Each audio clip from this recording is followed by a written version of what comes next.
You never expect to come home from a 3-day weekend to find a piece of history murdered in your front yard. 150 years, survived storms, droughts, and 3 major economic crashes.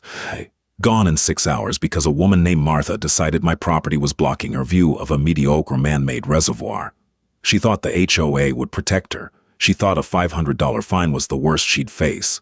She was mathematically incorrect by about $1.2 million. The neighborhood was built in the late 90s, the kind of suburban subdivision where developers bulldoze an entire old-growth forest and then name the streets after the trees they just killed. Elm Court, Birch Lane, Maple Drive, my street was Oak Hollow. The irony was always thick enough to choke on, but my property was the anomaly. When they graded the land for the subdivision, the crew ran into a massive granite outcropping on what would become the boundary line between Lot 42 and Lot 43. Sitting right on top of that rock was a northern red oak. It was already a century old when the backhoes rolled in. Because it was anchored in solid stone, it was too expensive to dynamite, too stubborn to easily uproot, so the developers just graded around it. I bought Lot 42 10 years ago specifically because of that tree. I'm a structural engineer by trade. I spend my days looking at stress points, load-bearing walls, and the slow degradation of concrete. I appreciate things that are built to last. That oak was a biological fortress. The trunk was 5 feet across at the base. Its bark looked like deeply fissured asphalt, thick and fire-resistant. The canopy spread out nearly 90 feet in a massive, irregular umbrella that dropped the ambient temperature of my driveway by 10 degrees in the dead of July. It was messy. It dropped a metric ton of acorns every fall. The leaves took 3 consecutive weekends to rake. I didn't care. It anchored the house to the earth. For 7 years, it was just me, the oak, and a quiet neighbor on Lot 43 named Mr. Henderson, who was legally blind and mostly just sat on his back porch, listening to baseball games on a transistor radio. Oh no. Then Mr. Henderson passed away. His kids sold the house to an LLC who flipped it to a couple from out of state. Enter Martha. Martha drove a spotless, slate-gray Range Rover that had never touched gravel. She wore expensive athletic wear but never seemed to be sweating. Her husband, Greg, was a shadow of a man who worked in finance and existed entirely in the background, writing checks to fund his wife's aggressive vision of domestic perfection. The day they moved in, Martha stood on her driveway with her hands on her hips, glaring at my side yard. I was out there pulling weeds near the property line. "Hi," she said. No introduction, no wave, just a sharp syllable launched over the asphalt. "Is that your tree?" I stood up, wiping dirt on my jeans. "I'm Thomas. Nice to meet you. And yes, it's entirely on my property." She shielded her eyes with a manicured hand, squinting up at the 80 feet of dense timber and foliage. The oak was situated about 3 feet from the actual property line. A third of its massive canopy extended over her driveway and roof. "It drops a lot of trash," Martha stated. It wasn't an observation, it was an accusation. "My landscapers just blew the driveway, and there are already these little brown things everywhere." "Acorns," I said. "It's an oak." She didn't laugh. She didn't even blink. "Well, we're putting in a second-story deck. We want to see the lake.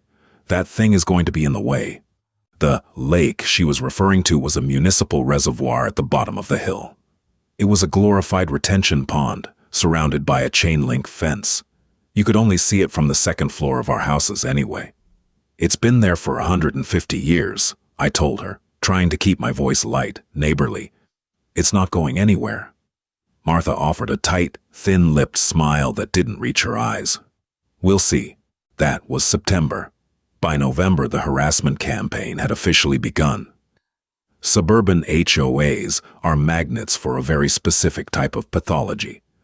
They attract people who crave authority but lack the competence to wield it anywhere outside of a 2-mile radius. Our HOA president was a retired middle manager named Richard. Richard carried a clipboard on his evening walks. The first letter arrived by certified mail just after Thanksgiving. It was printed on heavy, cream-colored paper with the Whispering Pines Homeowners Association letterhead.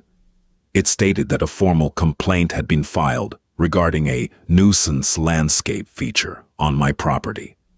Specifically, the oak was cited for excessive debris generation and posing an imminent structural hazard to the neighboring property. I walked over to Richard's house that evening. He was in his garage polishing a set of golf clubs. "Richard," I said, holding up the letter. "What is this?" He sighed, refusing to meet my eyes. "Look, Thomas, Martha Gallagher sent us 36 photos of leaves on her roof. She brought in a contractor who claimed the roots are going to crack her foundation." "Her house is built on the same granite slab mine is," I said, my voice dropping an octave. "The roots aren't cracking anything, and leaves fall. It's autumn. She's threatening to sue the board for failing to enforce community standards," Richard mumbled, scrubbing a 9-iron aggressively. "Just get an arborist out there to trim it back. Placate her." I didn't placate her. I hired Dave. Dave was an ISA-certified master arborist with a beard that reached his sternum and a deep hatred for people who mutilated trees. I paid him $600 to do a comprehensive health assessment of the oak. He did soil tests. He used a specialized drill to check the core density. He mapped the root system using a ground-penetrating radar tool he rented. 3 days later, Dave handed me a 40-page bound report.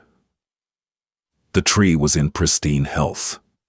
The root system was entirely stable, deflected downward by the rock, posing zero threat to Lot 43's foundation. I dropped the report on Richard's desk at the next HOA board meeting.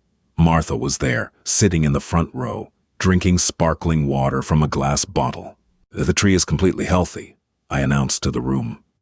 "It is not a hazard. It is a legally protected piece of my property. The complaint is baseless." Martha stood up. She didn't look at me. She addressed the board. "The canopy encroaches on my airspace. It prevents natural light from reaching my solar panels." She didn't have solar panels yet, but that didn't stop her from using them as a hypothetical weapon. I have a right to the quiet enjoyment of my property without his debris damaging my gutters.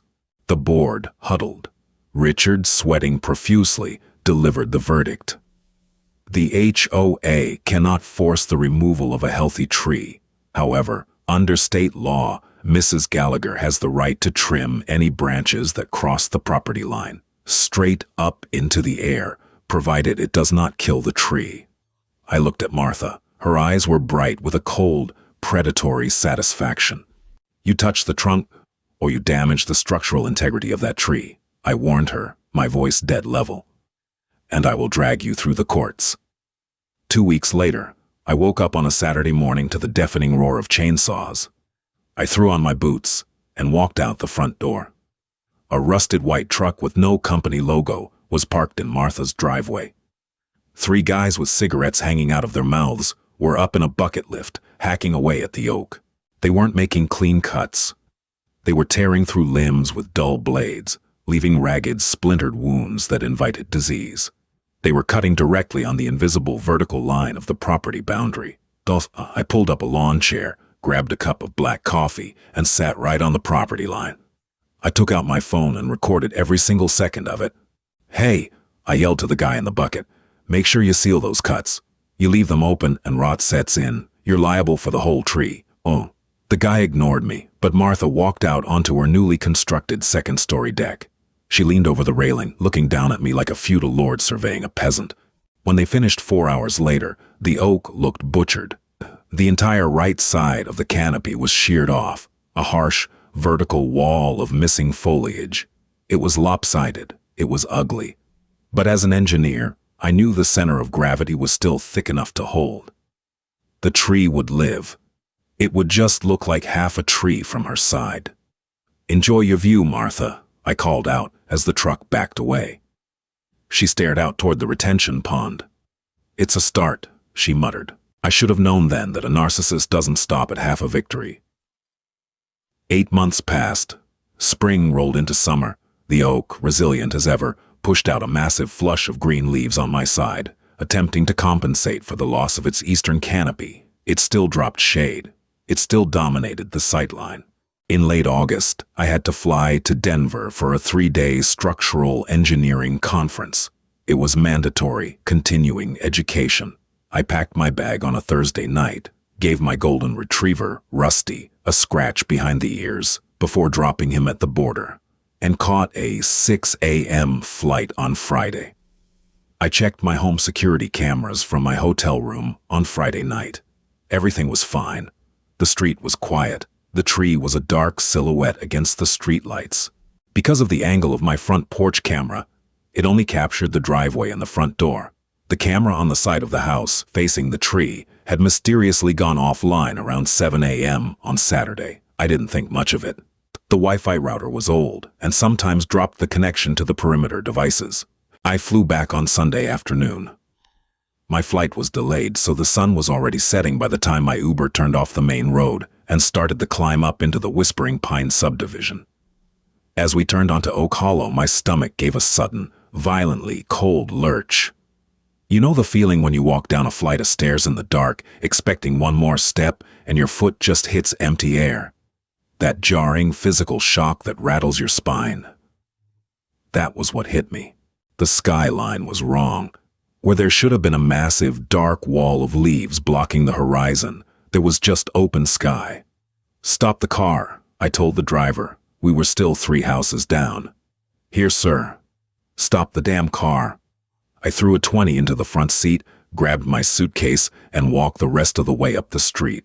The air smelled wrong. It smelled sharp, acrid, and green. It smelled like raw sap and 2-cycle engine oil. I stopped at the edge of my driveway. The tree was gone, not just trimmed, not pruned, erased. My front lawn was a disaster zone. Deep, muddy ruts from heavy machinery tracks had torn up my pristine Bermuda grass, carving gouges 3 feet deep into the soil. My row of mature azalea bushes on the property line had been crushed flat, snapped at the stems. And there, sitting in the center of the destruction, was a pale, raw stump, 5 feet across. A flat, circular tombstone of exposed rings. Fine sawdust blanketed my driveway, my lawn, and the side of my house like pale snow. I dropped my suitcase. The handle hit the asphalt with a sharp clack. The sound echoed in the quiet street, but all I could hear was a high-pitched ringing in my ears. 150 years. I walked over to the stump. I placed my hand flat on the wood. It was still damp with sap. It felt like an open wound. The sheer violence of it was staggering. To take down a tree that size required a massive crew, a crane, and hours of relentless, deafening work, and it had all happened while I was in a seminar room in Colorado. It was an emergency. The voice floated down from above. I slowly turned around and looked up. Martha was standing on her second-story deck. She was holding a long-stemmed glass of white wine. The setting sun caught the rim of the glass. She wasn't hiding. She was gloating. Behind her, perfectly framed now that my tree was gone, was an unobstructed view of the municipal reservoir. "What did you do?" My voice didn't even sound like my own. It was a flat, hollow rasp. Martha took a delicate sip of her wine. "We had a microburst yesterday morning. High winds. A massive branch snapped and was hanging directly over my roof. It was an immediate threat to life and property." She recited the words flawlessly. She had rehearsed them. She had looked up the specific legal loophole in the HOA bylaws that allowed a homeowner to take emergency action if a tree posed an imminent, deadly threat. "I called my tree guys," she continued, waving a hand vaguely. "They came out to secure the branch, but they said the core was totally rotten. It was unstable. The whole thing was going to come down on my house. They had to take it to the ground to save my property." I stared at the stump. The core was solid, pale, and incredibly dense. There wasn't a single spot of rot or fungal decay. It was perfectly, undeniably healthy. "You trespassed on my property," I said. "My guys stayed on my side of the line mostly," she countered, leaning on the railing. "And the crane was in my driveway. I'll have my lawyer send you the bill for the removal, of course, since it was your hazardous tree. She thought this was over. Oh, she thought this was a dispute about property lines and HOA rules. But at the Yodani, she thought I would yell, maybe throw a rock, and then eventually write a check for the cleanup. She lived in a world where money smoothed over every boundary, and consequences were for poor people. I have you on camera, I lied. I didn't know yet that my side camera was offline. Martha smiled. A genuine, terrifyingly smug smile. Your side camera seemed to be malfunctioning all day yesterday. Such a shame. Anyway, I think the neighborhood looks much better now. Brighter. She turned and walked back inside, sliding her expensive glass door shut behind her. I stood in the sawdust for a long time. The street lights flickered on. The ringing in my ears slowly faded, replaced by a cold, crystalline clarity. I didn't feel rage anymore. Rage is messy. Rage makes mistakes. What I felt was entirely different. It was an absolute mechanical focus. I pulled my phone out of my pocket. I didn't call Richard. I didn't call the HOA. I dialed the police. Dispatch, the operator answered. My name is Thomas, I said, my voice steady. I need an officer at my address. I'm reporting a grand larceny, a destruction of property, and a severe criminal trespass. As I waited for the squad car to arrive, I knelt by the stump. I ran my fingers over the tight, ancient rings of the wood. My mind, trained for decades to calculate structural loads, liabilities, and damages, began to run the numbers. Martha Gallagher didn't just cut down a plant. In the eyes of the law, she had destroyed a highly valued, irreplaceable asset. She was about to get an education in something called timber trespass law, and the tuition was going to bankrupt her. Officer Miller arrived 20 minutes later. His cruiser's red and blue lights washed over the quiet suburban street, reflecting off the pale, raw wood of the stump in my front yard. He stepped out of the vehicle, a heavy-set guy with a tired face, adjusting his duty belt as his boots crunched onto my driveway. He stopped short when he saw the sheer scale of the destruction. Jesus, Miller breathed, shining his heavy mag light across the tire tracks that had chewed my lawn into a muddy trench. That's a big tree. Was, I corrected him. The night air was still thick with the smell of vaporized sap. It was. I walked him through the timeline. I showed him my boarding pass. I pointed to the severed azaleas, the compacted soil, the sawdust that coated my brick siding like coarse snow. Then, I pointed up to Martha's house. Her deck was dark now. She had retreated inside the moment the sirens became audible. Miller sighed, pulling out a small spiral notebook. I'll go knock on her door, but I'm going to level with you, Thomas. If she claims she hired a contractor to remove a hazard, and they crossed the line by mistake, the department is going to categorize this as a civil dispute. We don't arbitrate property lines. She didn't cross the line by mistake, I said, my voice dead calm. She crossed it with a 20-ton crane while I was out of state. It's malicious destruction of property. Miller walked up the hill and knocked heavily on Martha's custom mahogany front door. It took 5 minutes for her to answer. She opened the door wearing a silk robe, clutching her throat in a pantomime of startlement, acting as though the flashing police lights had awoken her from a deep, peaceful slumber. I couldn't hear the exact words, but I watched her body language. She pointed at her roof. She pointed at the sky. She made sweeping, dramatic gestures, mimicking a falling branch. She handed Miller a piece of paper, probably a printed invoice from the butchers she hired. Miller walked back down the driveway, shaking his head. She says a storm came through yesterday morning, claimed a massive limb snapped and was hanging over her roof, posing a lethal hazard. Said the tree crew determined the trunk was rotten and had to bring it down to prevent it from crushing her house. There was no storm, I said. I know that. You know that, Miller replied, handing me a small card with a case number on it. But right now it's her word against a stump.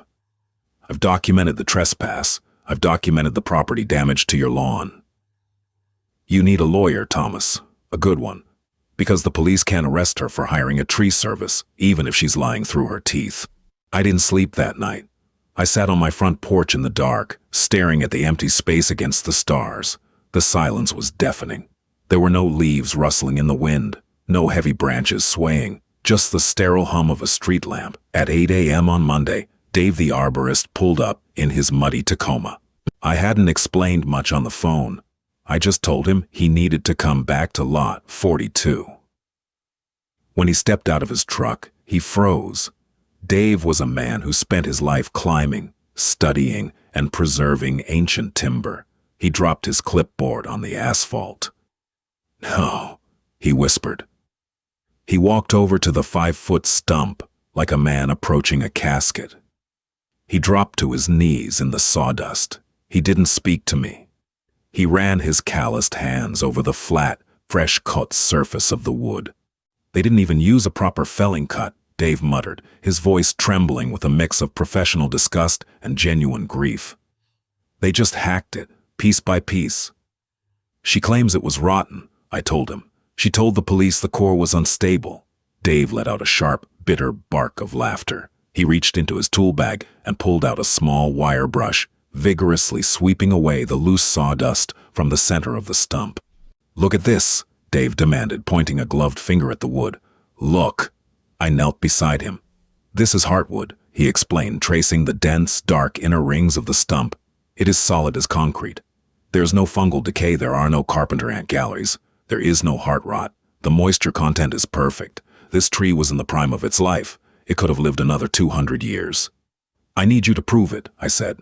"On paper, I need you to value what she took." Dave looked up at me, his eyes hard.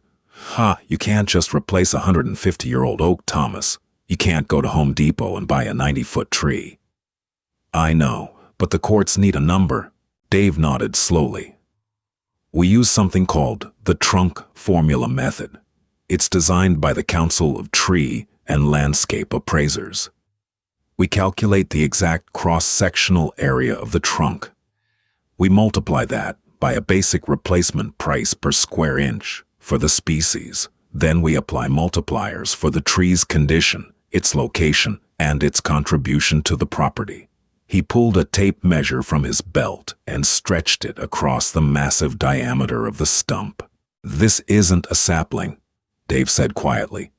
"This is an anchor piece of real estate. When I'm done with the math, her jaw is going to hit the floor." He spent 4 hours on my property. He took dozens of high-resolution macro photographs of the stump. He collected wood shavings into plastic evidence bags. He documented the crushed azaleas and measured the depth of the tire ruts in the lawn. When he finally left, I went back inside and opened my laptop. I didn't need a divorce lawyer or an estate planner. I needed a specialist. I searched for property litigators specializing in timber trespass law. That afternoon, I found Elias Pendleton. Elias Pendleton did not wear expensive suits. He wore slightly rumpled tweed, possessed a completely bald head, and worked out of a small office building downtown that smelled faintly of old paper and stale coffee. He was not a flashy courtroom showman. He was a legal mechanic. He dismantled people with paperwork. I sat across from him on Tuesday morning, sliding Dave's preliminary assessment and the police report across his battered oak desk. Elias adjusted his reading glasses and scanned the documents in complete silence. The only sound in the room was the ticking of a wall clock. After a full 5 minutes, he looked up. "Timber trespass," Elias said, his voice a dry rasp. "It's a very old, very specific area of the law. It was originally drafted back when logging companies would conveniently forget where the property lines were and harvest a neighbor's forest. To stop it, the legislature made the penalties draconian." He tapped a thick, heavily calloused finger against Dave's report. "Nay, under our state's laws, if someone negligently cuts down your tree, they owe you the value of the tree. But," Elias paused, leaning forward, "if they do it intentionally, maliciously, or with reckless disregard for your property rights, the court awards treble damages. That means we take the final appraised value of the tree and we multiply it by 3. "She planned it," I said. "She waited until I flew to Denver. Her husband's car wasn't in the driveway on the camera feed before it cut out. She was alone. She orchestrated the entire thing." "Ah, yes, the camera feed." Elias made a note on his legal pad. "That's the weak link. Without footage of her actually directing the crew, she can hide behind her emergency storm defense. She'll claim her tree crew told her it was an emergency, and she was just relying on their professional advice. We need to pierce that veil. Elias filed the lawsuit on Friday. The complaint was brutal. It alleged gross trespass, malicious destruction of property, and intentional infliction of emotional distress. We sought damages not only for the tree, but for the destruction of the landscaping, the necessary soil remediation, and the replacement of the azaleas. Martha's response came precisely 21 days later. She had hired a massive corporate defense firm. They immediately filed a motion to dismiss, claiming the lawsuit was frivolous. Attached to their motion was a countersuit. Martha was suing me for $12,000, the cost of the crane rental and the crew she hired to remove my hazardous tree. Standard intimidation tactic, Elias told me over the phone. They want to bleed you out in legal fees. Now we enter discovery. We are going to subpoena every text message, every bank statement, and every email she sent in the 30 days leading up to the cutting. The discovery process was a slow, agonizing grind. Summer bled into fall. The stump in my front yard turned gray as it weathered. Elias's first target was the tree company Martha hired. It took weeks to track them down because they weren't a real company. It was a guy named Chuck who owned a rusted bucket truck and hired day laborers. Chuck didn't have a contractor's license. He didn't have liability insurance. He certainly wasn't a certified arborist. Elias subpoenaed Chuck. The man showed up to Elias's office, sweating through his flannel shirt. When Elias informed him that he was technically a co-defendant in a $1 million property damage lawsuit, Chuck folded like a cheap card table. Chuck signed a sworn affidavit stating there was no storm damage. There was no broken branch. He swore that Martha had approached him 2 weeks prior, offering him triple his normal day rate if he could do the job on a specific Saturday morning. But the most damning part of Chuck's affidavit was the camera. Mrs. Gallagher instructed me to take a pair of loppers and cut the black wire running along the side of the neighbor's house before we brought the crane in. She said he was a creep who spied on her. It was a massive victory. But Elias was a pessimist. We have Chuck's word against hers, Elias cautioned. Chuck is an unlicensed, cash-in-hand laborer. Her slick defense lawyers will paint him as an extortionist, lying to save his own skin. We need physical proof. I spent that weekend canvassing the neighborhood. I ignored the HOA president, Richard, who would inevitably run back to Martha. Instead, I went to the houses across the street. The houses that looked up the hill at my property. I knocked on the door of Walter. Walter was a retired USPS mail carrier in his late 70s. He hated the HOA. He hated the pristine, manicured aesthetic. His lawn was a mix of clover and dandelions, and he possessed a legendary stubbornness that kept Richard from ever successfully finding him. Walter opened the door, a scowling dachshund at his feet. "Walter," I said, "I need your help." Walter looked past me, up the street toward my house. "Shame about the oak, Thomas. Absolute tragedy. The birds used to flock to that thing in the winter. Martha claims a storm broke a branch, that she had to cut it down." Walter scoffed, a sound like a stalled engine. "Bullshit. Sky was blue as a robin's egg that Friday and Saturday." "Do you have a security camera?" I asked, looking up at his porch. "Don't trust the internet," Walter grunted. "But I have a closed-circuit system, record straight to a hard drive in my den. Installed it when those kids kept knocking over my mailbox." "Walter, does your camera point up the hill?" He paused, scratching his chin. "Catches the whole intersection, and your driveway." 10 minutes later, I was sitting in Walter's wood-paneled den. The room smelled of pipe tobacco and old dogs. Walter clicked through a clunky software interface on a desktop monitor that looked like it belonged in a museum. "Here," Walter said, hitting play. The video was black and white, but the resolution was incredibly sharp. There it was. The timestamp read Saturday, 7:15 a.m. Martha's slate-gray Range Rover was parked in the street. A massive yellow commercial crane backed its way up the hill, its reverse alarm blinking silently on the screen. The outriggers deployed, crushing my azaleas. And there was Martha, standing in the middle of my driveway. She was holding a cup of coffee, pointing her manicured finger at the camera mounted on the side of my house. The screen showed Chuck walking over with long-handled loppers. He reached up. The wire snapped. There was no broken branch. There was no wind, just a premeditated, calculated assassination of a 150-year-old living monument. I took out a USB drive. "Walter, I need a copy of this file. Everything from 6 a.m. to 5 p.m. Walter grinned, a wicked, toothy smile. "Nail her to the wall, son." I drove the flash drive straight to Elias's office. I didn't even knock on his door. I just opened it and set the drive on his desk. Elias plugged it in. He watched the footage once. He watched it twice. A slow, terrifying smile spread across the old lawyer's face.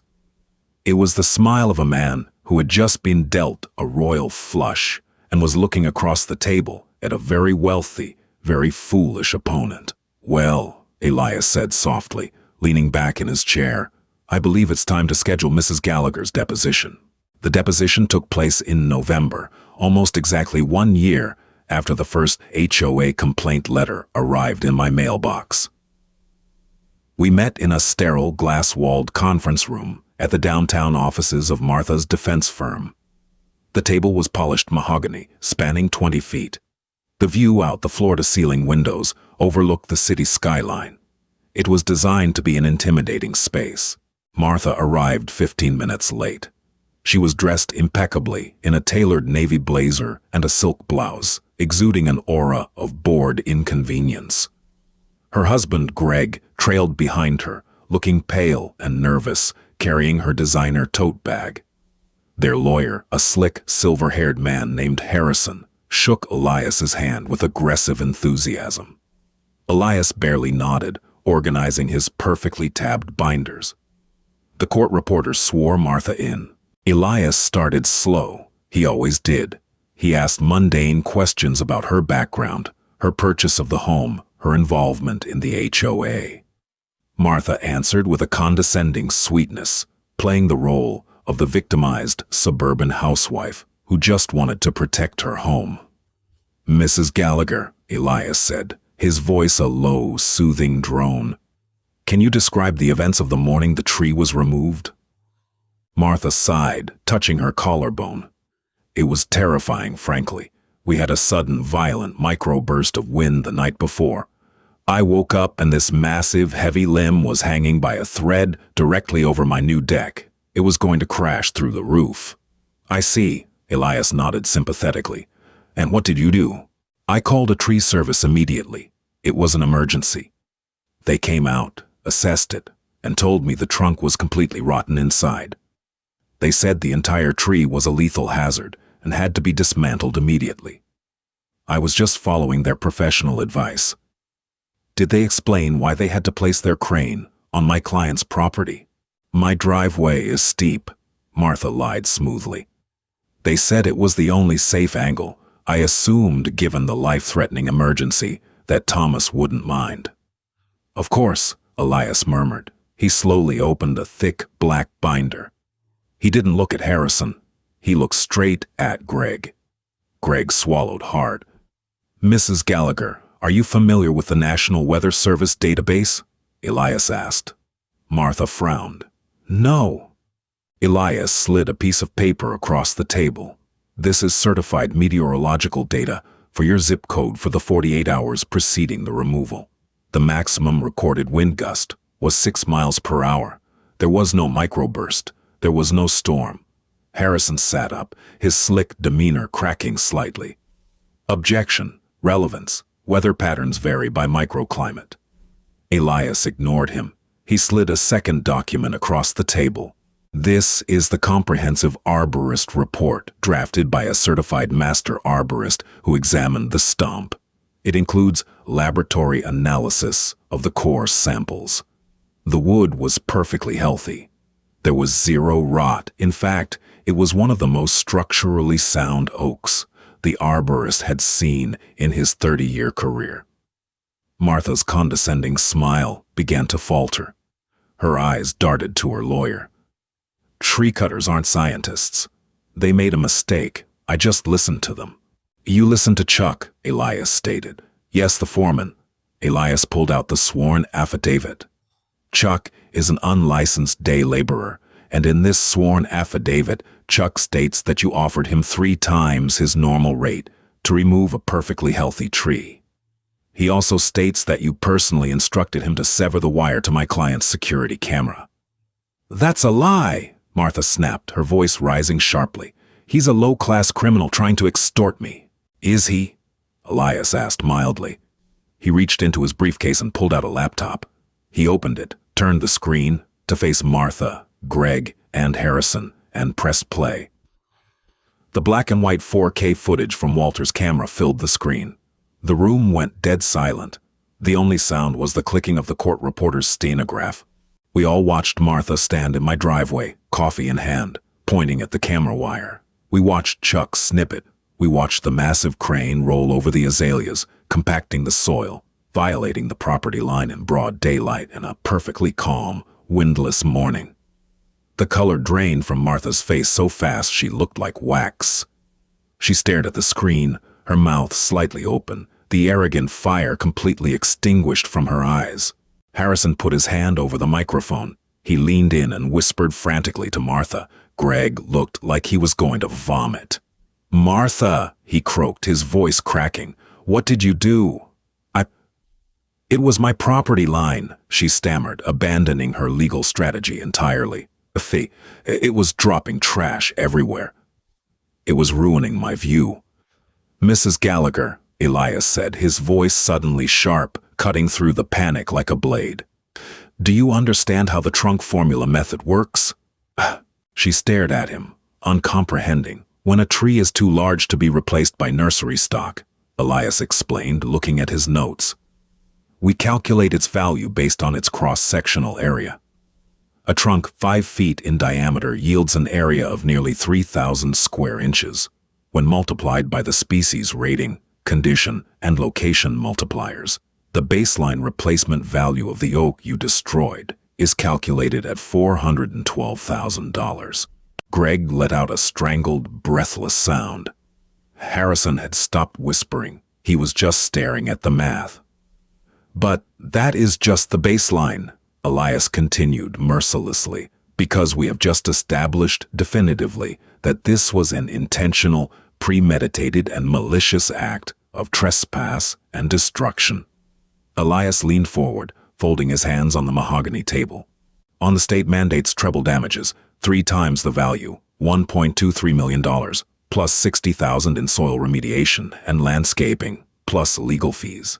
Insurance," Martha whispered frantically, grabbing Harrison's sleeve. "Our homeowner's insurance covers property damage. We have a $2 million umbrella policy." Elias smiled. It was the coldest expression I had ever seen. "Mrs. Gallagher," Elias said softly, "homeowner's liability insurance covers accidents. It covers negligence. Do you know what it explicitly does not cover?" He didn't wait for her to answer.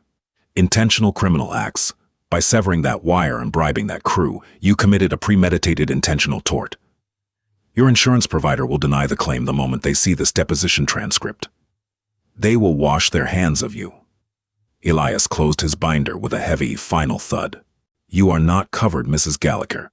You are personally liable for the full amount. Every penny will come out of your assets, your equity, and your accounts." I watched the realization hit her. It wasn't just a loss. It was financial annihilation. The slate gray Range Rover, the second-story deck, the pristine view of the reservoir, all of it was suddenly built on quicksand. "We are done for the day," Elias announced, standing up. "Oh, that's Mr. Harrison. We look forward to seeing you in court. Unless, of course, your clients wish to discuss a settlement. I suggest you review their liquid assets before calling." We walked out of the conference room. I didn't look back at Martha. I didn't need to. The silence she left behind was heavy enough. Harrison called Elias's office 48 hours after the deposition. The aggressive, slick demeanor was completely gone from the defense attorney's voice. He sounded tired, He sounded like a man who had spent 2 days trying to explain basic math to a client who refused to believe in numbers. Elias puts call on speakerphone so I could listen. Elias. Harrison sighed, the static of the line crackling in the quiet office. We received the formal letter from State Farm this morning. They are officially denying coverage and dropping my clients based on the intentional acts exclusion. They're pulling their legal funding too. I'm transitioning to private retainer for the Gallaghers. Elias leaned back, tapping a pen against his legal pad. I assume you aren't calling just to update me on your billing structure, Harrison. No. We want to avoid a trial. Greg Gallagher wants to settle. Notice he didn't say Martha. Martha had completely retreated from the reality she had created. Greg, the quiet shadow of a husband who had financed her reign of terror, was finally awake. And he was staring down the barrel of total financial ruin. We didn't negotiate. Elias simply sent them the final figure. $1.2 million for the treble damages, plus $80,000 to cover my legal fees, Dave's consulting rate, and the massive soil remediation required to fix my property line. They didn't have the cash. People like Martha and Greg rarely do. They live heavily leveraged lives, their wealth tied up in mortgages, car leases, and the outward projection of success. To pay the settlement, they had to liquidate everything. 2 weeks before Christmas, a bright yellow moving truck backed up the steep incline of Martha's driveway. It didn't crush any azaleas. It stayed perfectly within the lines. I was outside putting salt on my front steps when Greg walked out of his house. He looked 10 years older. The tailored suits were gone, replaced by a faded sweatshirt and jeans. He carried a single cardboard box. He stopped at the edge of his driveway, looked down at the massive, graying stump in my yard, and then slowly walked over to the property line. We sold the house, Greg said. His voice was hollow, stripped of any defensive posturing. An all-cash buyer, an LLC that rents out properties. They close on Friday. The settlement funds will be wired directly from escrow. I scooped a handful of salt from the bucket and scattered it across the concrete. I didn't look at him. Where are you going? An apartment. A 2-bedroom rental out in the suburbs near the airport. He shifted the box in his arms. I had to empty my 401k, Thomas. The penalties alone. It wiped out 15 years of savings. The cars are gone. The equity is gone. He wanted me to feel bad for him. He wanted absolution. He wanted me to tell him that it was just a mistake, that the punishment was too harsh. I finally looked up. I looked past him, up to the second-story deck where Martha used to stand. With her wine glass. She wasn't there. She was hiding inside, refusing to show her face to the neighborhood she had tried to dominate. Your wife hired a crew to destroy a century and a half of living history so she could look at a retention pond, Greg. And you wrote the check for the crane. I dropped the plastic scoop back into the bucket. Have a safe move. I walked back inside and shut the door. The money cleared my account the following Tuesday. 7 figures. A digital string of numbers sitting in a checking account. A bizarre, sterile trade for a living organism that had survived the Great Depression. It didn't feel like a victory. It just felt heavy. The neighborhood changed almost immediately. Without Martha constantly harassing the HOA board, Richard lost his attack dog. He resigned as president 3 months later, citing undue stress. The new board was mostly comprised of older, quieter residents like Walter, who immediately disbanded the aggressive fine structure. The LLC that bought Martha's house rented it out to a family with 3 young kids. They had an inflatable bouncy castle in the backyard and a minivan in the driveway. They didn't care about the view of the lake. In early April, when the frost finally left the ground, I called Dave the arborist. He arrived with a specialized crew. We couldn't just leave the stump. It was a rotting monument to human stupidity. But pulling it out was a massive engineering challenge. It took an industrial stump grinder the size of a small tractor 3 full days to chew the 5-foot trunk down into mulch. They had to dig out the surrounding soil, navigating the massive granite outcropping that had protected the tree in the first place. Once the earth was cleared and backfilled with nutrient-rich topsoil, Dave brought in the replacement. We used a fraction of the settlement money to source the largest, healthiest northern red oak sapling we could safely transplant. It was 20 feet tall, with a trunk about 4 inches thick. It came on a flatbed truck, its root ball wrapped tightly in burlap. It looked incredibly small, sitting in the vast, empty space left by its predecessor. Dave and his crew carefully lowered it into the fresh earth.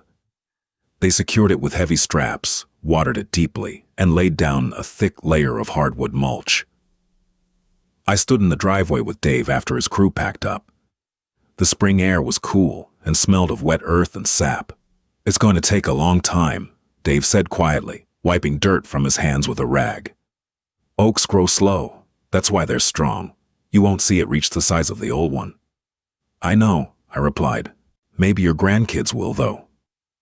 After Dave drove away, I went into my garage. On the workbench, sitting next to a box of nails, was a large glass mason jar. I had filled it 3 years ago, when the old oak had dropped a particularly massive crop of acorns. I had intended to throw them in the woods behind the subdivision, but I just never got around to it. I took the jar out to the front yard. I knelt in the fresh, dark soil near the edge of the new sapling's root zone. I dug a small hole with my bare hands. The dirt was cold and damp, clinging to my skin. I took a single, smooth, brown acorn from the jar, and placed it in the earth and covered it up. I moved 3 feet down the property line and planted another. I planted 12 in total, creating a slow, biological wall along the boundary of Lot 42. Most of them wouldn't sprout. The squirrels would find some. Rot would claim others. But I only needed 1 or 2 to take hold. I stood up, brushing the dirt from my knees. I looked up at the empty sky, then down at the thin branches of the new oak, just beginning to show the tiny pale green buds of spring. The view of the reservoir from the house next door was spectacular, but it wasn't going to last. Nature is remarkably patient, and roots are incredibly stubborn.